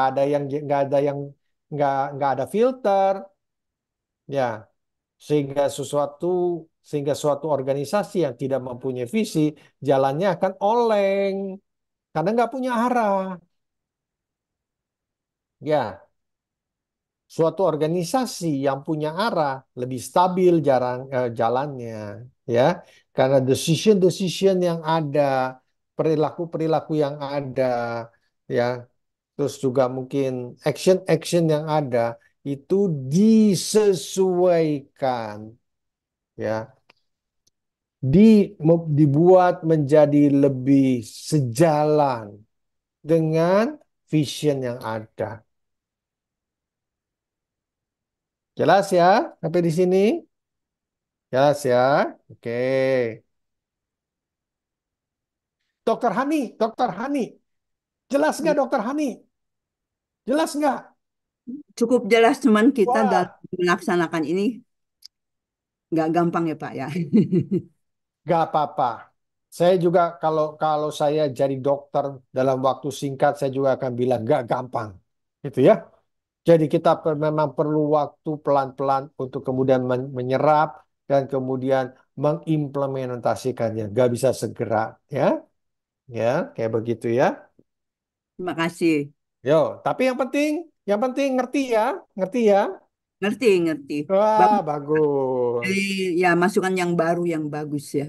Karena Oke. biasanya yang kita pengalaman di rumah sakit atau di klinik Mm-mm. jarang sekali untuk transformasi 100% ya. Mm-mm. Iya, iya, kayak begitu ya.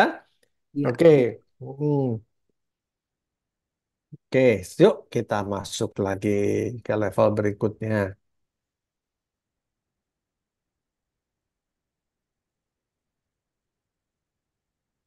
Nah, masih bicara tentang vision ini. Vision ini nggak bisa membuat sesuatu arah yang lebar, terus kemudian um, apa kemana-mana istilahnya nggak bisa, tetapi adalah fokus, ya fokus dan dibuat berdasarkan suatu intuisi, ya, yaitu dari pengalaman kita, dari informasi-informasi yang kita punya, dari pengalaman tadi, dari informasi, dari pengetahuan kita, dari apa yang sudah kita dapatkan selama ini, begitu ya. Tetapi mungkin kalau saya agak sedikit pengen menjelaskan tentang apa yang ditulis di textbook ini. Itu yang dibilang, ini yang dibilang di textbook ya. Tapi pengalaman siapa sih? Experience siapa sih? Knowledge siapa sih? Top management, founder. Enggak setiap orang bisa membuat visi. Ya, sekali lagi saya ulangi, enggak setiap orang bisa membuat visi. Kalau setiap orang bisa membuat visi dalam satu organisasi, dalam satu kapal, itu bisa ada begitu banyak orang menentukan arah kapal tenggelam tuh. Ya, Dokter Hani mau naik kapal terbang yang setiap penumpang boleh menentukan kiri kanan gitu. Mau? Bahaya sekali ya. Bahaya sekali itu. Ya, pilotnya bilang ke kanan, terus penumpangnya bilang ke kiri. Ya, gimana coba? Ya, berbahaya sekali itu. Ya, ada kejadian di Jepang. Ya, ada pesawat JEL mau mendarat, begitu. Dan kemudian ada pesawat kecil, ya, pesawat Coast Guard, pengawal pantai yang di oleh menara kontrolnya dibilang tunggu, kamu tunggu, nyelonong tetap, ya, apa yang akibatnya? Tabrakan. Untung penumpang jelnya selamat, tetapi penumpang Coast Guard semua meninggal. Tapi itulah kalau kalau setiap orang boleh menentukan caranya sendiri, yang ada apa? Kekacauan dan akhirnya mara bahaya. Ya, nggak bisa. Ada aturan-aturan yang harus kita ikuti. Ya, dalam membuat vision juga nggak bisa semua orang membuat vision. Harus yang mempunyai posisi cukup tinggi. Ya, oke. Jadi kalau begitu, apa yang harus dilakukan sih oleh seorang leader? Nah, dia bilang nih, ada yang disebut dengan vision share. Ada lagi shared vision. Kalau kita baca keterangannya yang disebut dengan vision shared ini adalah yang top down. Saya pinjam lagi slide yang sebelumnya. Ya, saya pinjam lagi slide yang sebelumnya. Top down, top down. Nah, dari top ke down. Ini katanya, ya. Sedangkan kalau yang disebut dengan shared vision, ya, shared vision ini itu bottom up katanya, ya, itu bottom up. Nah, saya pinjam lagi slide sini. Bottom, bottom up, bottom up. Nah, disinilah mungkin saya punya sedikit komentar. Kalau di sini dikatakan ini bagus loh, betul. Saya bilang setuju, bagus. Dalam hal apa? Dalam hal dia memberikan suatu sumbangsi untuk memberikan bagaimana eh, vision ini bisa kita implementasikan. Tetapi untuk pembuatan vision ini dan untuk kemudian menginformasikan vision ini itu adalah top down, bukan bottom up. Dan sekali vision itu sudah ditetapkan, maka itu akan menjadi final. Gak bisa terus-terusan digoyang lagi, diganti lagi, goyang lagi, ganti lagi, pusing, pusing, ya. Sehingga kembali lagi kalau kita lihat penjelasan di sini, saya agak sedikit kurang setuju, ya. Saya agak sedikit kurang setuju, gitu, ya. Bahwa ini saya bilang oke, tetapi yang ini, ya, allows a larger number of individual to share their ideas of implementing the vision. bukan mengubah vision. Ya, to share their ideas of implementing the vision, bukan to change the vision, bukan untuk menambahkan, bukan untuk membumbui vision tadi. Pusing kalau kayak begitu. Ya, yuk. Saya punya waktu setengah jam lagi. Saya mau lihat nih, ada berapa slide lagi saya harus membahas. Saya mempunyai kira-kira sekitar 7 slide. Ya, 7 slide. Oke, jadi vision itu ngapain sih? Ya, dia adalah memberikan suatu description visual, dia itu memberikan suatu inspirasi, dia itu apa namanya membuat suatu organisasi mempunyai keberlangsungan, kestabilan, ya, mempunyai sesuatu sisi imajinatif dan inovasi, collaborate apa namanya dengan others untuk membuat suatu ownership dan memudahkan untuk diingat katanya. Ya, setuju nggak Pak? Setuju. Dah, kayak begitu. Pak, apakah di dalam pelaksanaan sehari-hari pada waktu Bapak menjabat dulu itu selalu ingat penjelasan ini? Ya enggak lah, terlalu detail kayak begitu enggak lah. Tetapi apakah Bapak punya visi? Saya punya visi. Apakah Bapak kemudian men-share visi ini pada anak buah? Iya, saya men-share visi ini pada anak buah. Apakah Bapak mengajak anak buah untuk berperan serta mencapai visi ini? Iya, itu yang paling harus penting diingat. Tapi Pak, ini ada penjelasan detail kayak begini. Ya sudah, itu kan PR Bu Rapina. Saya kan nggak boleh membantah Bu Rapina. Saya nggak mau share apa yang ada di buku, gitu ya. Ya, tetapi sebagai praktisi saya juga punya satu pengalaman. Saya apa namanya? Apakah Bapak menjelaskan ini pada semua anak buah yang enggak? Yang enggak. Tapi sekali lagi, apakah Bapak membuat visi? Ya. Apakah Bapak share visi ini pada anak buah? Ya.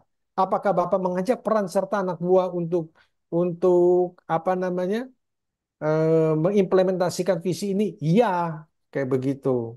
Ya, jelas ya. Apakah Bapak hafal ini nanti kalau komputernya ditutup? Ya enggak, ya, ya enggak, kayak begitu. Apakah keluar di ujian? Bocoran, bocor enggak. Dah, begitu ya. Bocoran enggak keluar di ujian. Ya, jangan bilang-bilang Burapina, ya. Jangan bilang-bilang Burapina ya. Kayak begitu. Nah, sekarang saya mau masuk lagi. Nah, tentunya tugas seorang leader itu, apalagi top management itu katanya harus membuat suatu strategi, harus membuat apa namanya eh, arahan untuk apa namanya suatu organisasi. Apakah tugasnya itu semua, Pak? Buku ini mengatakan enggak tuh. Memang ada yang harus dibuat, tetapi enggak 100%. Ada sesuatu yang kalau misalnya di bawah level ini, ya, di bawah level ini, itu yang disebut dengan kurang. Tetapi cuma sampai ke sini, sini, sini, itu yang disebut dengan over. Ya, karena tugas seorang leader itu bukan cuma buat strategi, tapi tugas seorang leader itu juga nanti memotivasi, membuat perencanaan, melakukan coaching, ya, apa namanya, membuat decision, ya. Ada banyak tugas-tugas lain yang harus dilakukan oleh seorang leader, ya. Bukan cuma membuat suatu strategi, ya.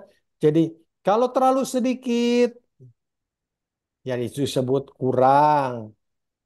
Kalau masuknya di sini ya sampai di level ini cukup. Lebih daripada ini ya too much kayak begitu ya. Pak, ini berapa persen sih? Berapa persen?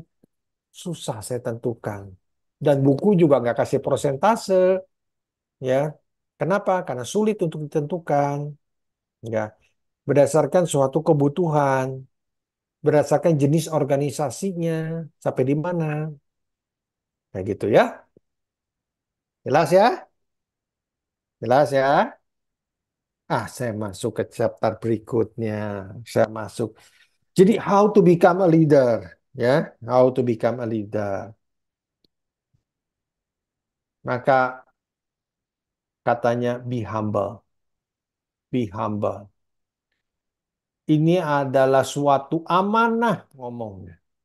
Bukan sesuatu yang bisa membuat kita menjadi arogan, ya. Amanah, tugas, kepercayaan yang harus dilakukan oleh kita. Lakukannya gimana? Dengan suatu kerendahan hati, ya. Dengan suatu kerendahan hati, bukan dengan suatu arogansi, kayak gitu, ya. Lalu apalagi, ya? Kita ini jangan so tahu katanya. Bertanyalah pada anggota organisasi, pada bawahan kita. Kalau terutama kalau kita nggak tahu. Nah, tergantung kita mau pakai gaya mana. Kalau gaya karismatik itu kan dibilangnya kita maha tahu, ya. Nggak cocok dengan kalimat ini.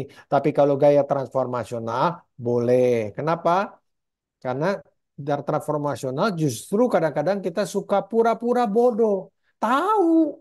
Tapi untuk membuat anak buah itu bisa berpartisipasi dan anak buah itu mau apa namanya semangat begitu, maka kita pura-pura tanya, Pak, Bapak betul nggak tahu pertanyaan apa masalah itu nggak tahu? Tahu sebenarnya. Shh, tapi nggak usah cerita-cerita. Saya tahu. Tetapi karena anak buah saya ditanya dan dia bisa menceritakannya dan dia bisa berperan serta, dia jadi happy. Dan ingat, orang happy itu berpotensi menjadi orang yang kreatif.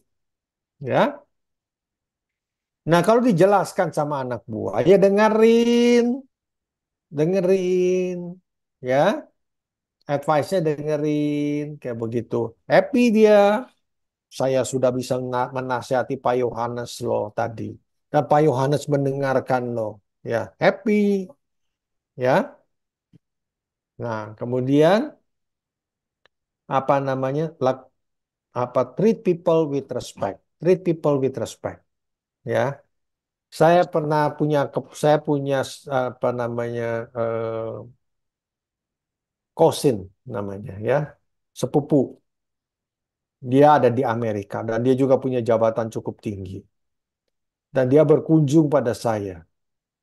Dan dia bilang pada saya, Yohanes katanya, ya ingat, jangan pernah memperlakukan orang pun tidak respect. Jangan pernah merendahkan orang. Karena ingat, bagaimanapun mereka itu adalah pahlawan di mata keluarganya. Bagaimanapun mereka itu adalah pahlawan di mata keluarga. Kamu nggak punya hak untuk merendahkan mereka. Jadi inilah, treat people with respect. Ya. Dan kalau ada kesalahan, ya, kalau ada kesalahan, take responsibility, akui. Yes, I made mistake. Ini yang berat. Kadang-kadang kita, kalau ada kesalahan, kita mencari kambing hitam. Lebih parah lagi, kadang-kadang kita menyeret-nyeret kambing putih untuk kita cat hitam. Ya, lebih celaka lagi kayak begitu ya. Nggak pernah salah ini. Benar terus. Tetapi dengan itu kita nggak pernah belajar untuk berkembang. Karena kita sebagai manusia biasa, kita juga ada salahnya dan kita belajar dari kesalahan-kesalahan yang kita buat. Tapi kalau sukses, jangan nyombong diri sendiri. Nah, ini nggak enak. Kalau salah akui, tetapi kalau sukses itu, ayo, yang sukses itu adalah atasan saya, ini adalah anak buah saya. Nggak fair dong, Pak. Itulah gaya transformational leadership. Nggak apa namanya? nggak nggak nggak bisa menonjolkan diri sendiri, ya. Jelas ya. Nah, terus apa lagi? Work hard, work hard. Bukan saja work hard kalau menurut saya, juga study hard. Tiap hari kita harus menghasilkan suatu karya, tetapi suatu hari, setiap hari juga kita harus belajar untuk improve. Kita sendiri improve, anak buah kita juga harus improve, ya, kayak begitu. Pak, atasan harus improve enggak? Nah, inilah kalau kita ngajarin atasan tuh namanya kualat nanti, ya, kualat. Jadi prinsip dasar kita harus belajar memperbaiki diri kita sendiri, kita belajar untuk memperbaiki anak buah kita, tetapi kalau atasan, lihat-lihat situasi. Kalau dia nanya ya kita kasih tahu, dia nggak nanya ya hati-hati. Ya, sini kita panggil anak anak apa kita panggil dan kemudian kita katakan kita ajarin ya nggak bisa. Ya, kita punya suatu integritas, ya, dan ya antar apa namanya kita mempunyai suatu sikap yang balance. Kita tidak mengambil suatu sikap yang ekstrim, ya. Ini juga tidak baik katanya, ya. Bila mana diperlukan, buatlah sebuah keputusan. Saya mau sharing, Pak, berapa sering Bapak nggak tidur pada waktu mau membuat keputusan penting? Sering. Stres nggak, Pak? Pada waktu Bapak harus membuat keputusan penting. Stres banget. Kenapa? Karena dalam membuat keputusan itu ada resiko kita membuat suatu kegagalan. Dan itu sangat stressful. Apalagi untuk semakin tinggi posisi kita, maka sekali lagi, cost untuk suatu kegagalan itu besar sekali. Untuk sebuah organisasi besar, suatu kesalahan dalam membuat keputusan yang dilakukan oleh pimpinannya bisa miliaran, ya, bisa miliaran untuk sebuah keputusan yang salah. Dokter juga sama, Pak, katanya, ya. Mungkin para dokter ini protes sama.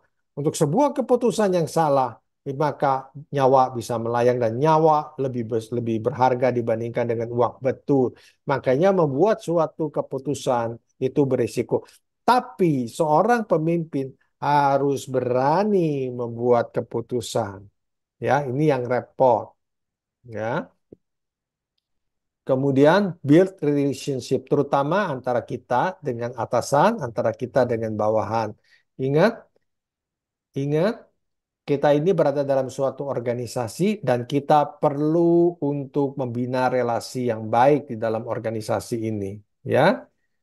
Dan kerjakanlah pekerjaan dengan baik, katanya. Ya, oke. Saya punya waktu sebelum kemudian saya menayangkan nanti dibantu oleh Bu Rapina menayangkan kuis, ya, 5 menit lagi. Tapi untungnya ini adalah last slide saya, ya. Jadi kalau kita jadi orang biasa bukan pemimpin dan sekarang saya ingin menjadi pemimpin itu bagaimana ya? Kalau menurut buku ini bilangnya, ayo buat suatu rencana. Seorang pemimpin itu harus membuat planning, ya, kayak begitu. Terus berikan suatu direction apa yang harus dilakukan. Stay humble.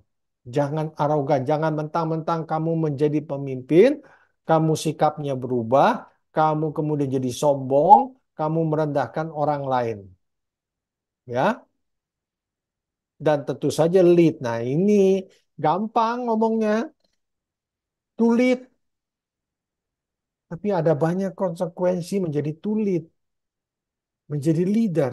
Berarti adalah mengambil mengambil tanggung jawab. Kalau ada salah, sekali lagi, salah siapa? Leader. Salah leader. Kalau hebat, siapa yang hebat? Semuanya. Semuanya. Fair nggak? Karena transformation. Ya, If nggak it's a fair.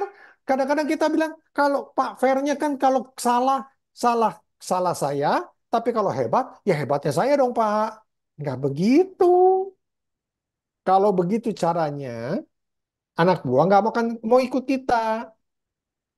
Ya, maunya anak buah adalah kalau salah ya salah Bapak.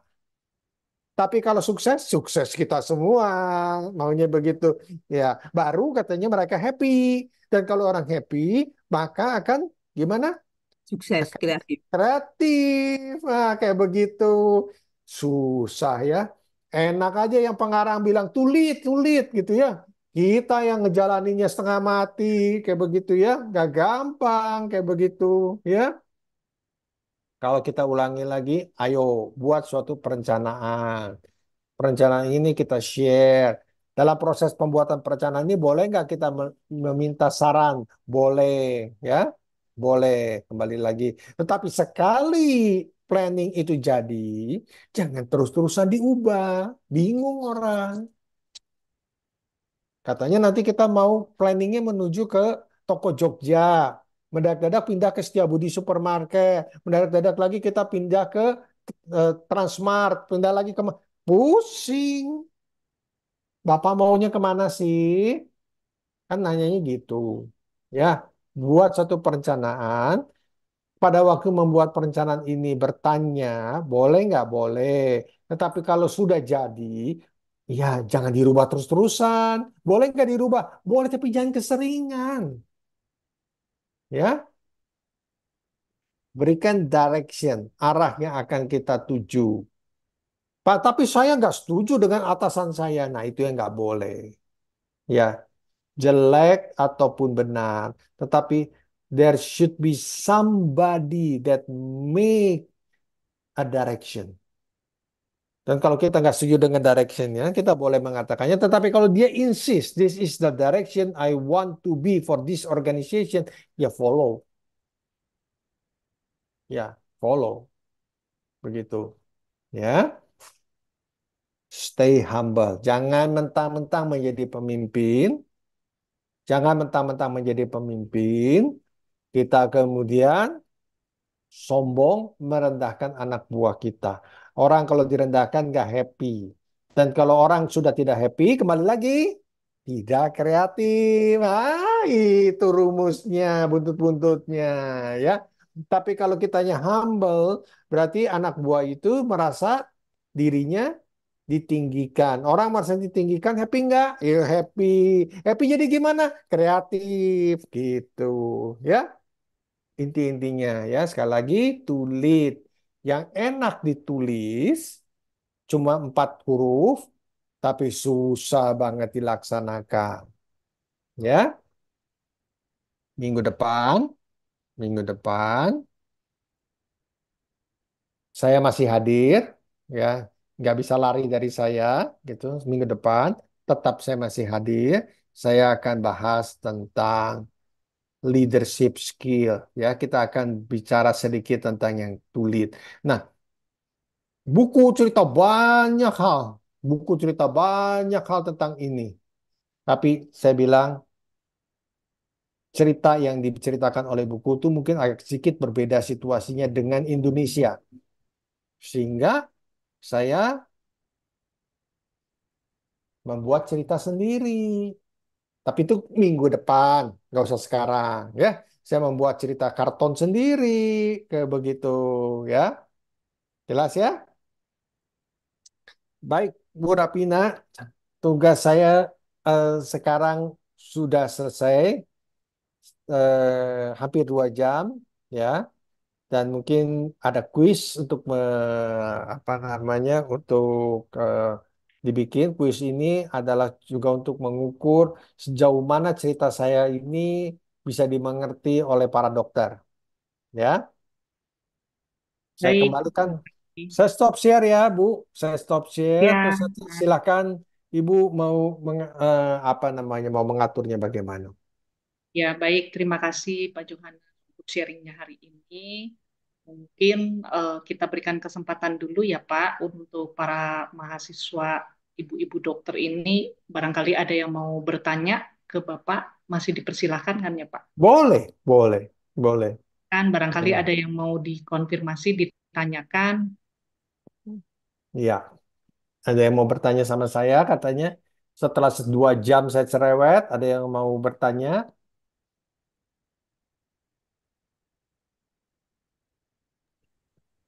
Selamat pagi, Pak. Pagi. Ya.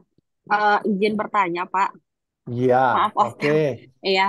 Jadi Ya. saya pernah pernah punya pimpinan di sebuah Mm-mm. klinik. Dia seolah-olah Mm-mm. seperti pemimpin transformasional, suka bertanya misalkan apa yang harus kita lakukan, apa ada Mm-mm. masukan. Tapi ujung-ujungnya masukan kita tuh kadang kayak tidak dimasukkan ke program-program gitu, Pak. Jadi kayak cuman masukan aja, tapi implementasinya tetap aja yang beliau mau gitu. Nah, itu seperti itu menurut Bapak bagaimana ya tipe pemimpin seperti itu? Oke, ada 2 hal yang akan saya bahas dari sudut ibu, ya, dari sudut dokter, begitu, dan tentunya dari sudut atasan. Tentunya atasan kadang-kadang mempunyai pertimbangan-pertimbangan sendiri. Kalau dia mendapatkan masukan, kadang-kadang bisa dipergunakan, kadang-kadang tidak dipergunakan. Ya, dari pengalaman saya biasanya saya tidak semua mempergunakan saran daripada anak buah, koma. Tetapi juga saya juga sekali-sekali mempergunakannya dan jadi tidak terus-terusan saya menentang saran daripada anak buah begitu, ya. So, kalau saya terus-terusan menentang, akhirnya apa yang terjadi? Ya, mereka juga akan berpikir ya ngapain kemudian saya juga memberikan saran kembali, begitu ya. Jadi itu dari sudut pimpinan. Nah, kalau dari sudut anak buah, kita sudah memberikan masukan tetapi kemudian tidak dipergunakan, ya nggak apa-apa. Kita harus juga berbesar hati dan kemudian kita juga harus kemudian mempunyai satu prinsip. Mungkin ada hal-hal yang tidak saya pertimbangkan sehingga saran saya tidak dimasukkan ke dalam action daripada atasan saya. Begitu. Gak apa-apa. Saya akan belajar lebih baik lagi. Ya, saya akan lebih baik lagi. Kalau ada kesempatan, kalau ada kesempatan, tanyalah. Dan hubungannya baik ya, tanyakanlah pada atasan kita. Kenapa sih Pak Atasan, Bu Atasan, kenapa sih pada waktu itu tidak mempergunakan saran saya? Ada apa yang luput dari saya? Jadi saya tidak kemudian berkecil hati dan kemudian marah dan kemudian menjadi dismotivated, tetapi kemudian dilakukan kita lihat dari sudut yang positif apa kita melakukan pembelajaran untuk meningkatkan kemampuan kita next time. Itu menurut saya. Ya, oke, terjawab pertanyaannya? Ya, terjawab Pak. Terima kasih. Yo, Sampai ketemu. oke. Ada lagi, ada lagi.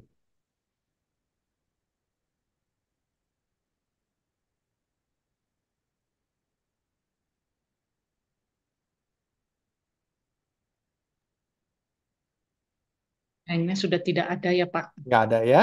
Oke, baik. Mungkin kita Jadi, akan akhiri dengan kuis gitu ya. Kuisnya ada di morning, tapi kita bisa meninggalkan ruang kuliah online ini sih ya kayaknya. Nggak usah di oke, Pak ya. Kuisnya oke. langsung bisa diakses di morning ya. Oke, jadi Baik, saya sekarang meninggalkan ruangan, Bu. ya, ya, kita Oke, sama-sama meninggalkan ruangan ini ya. Baik, selamat ya. siang eh, Selamat siang. Mas dan ibu-ibu dokter sekalian. Kita bertemu kembali minggu depan. Ya, ketemu minggu depan ya. Oke, baik. Ya, Semoga siang. Terima kasih Pak. ya, semoga minggu depan saya sudah mirip dokter, gitu ya. Oke, yuk, selamat siang. Selamat Terima kasih, siang. Selamat Pak. siang. Terima kasih Bapak Siang. Ibu. Terima kasih.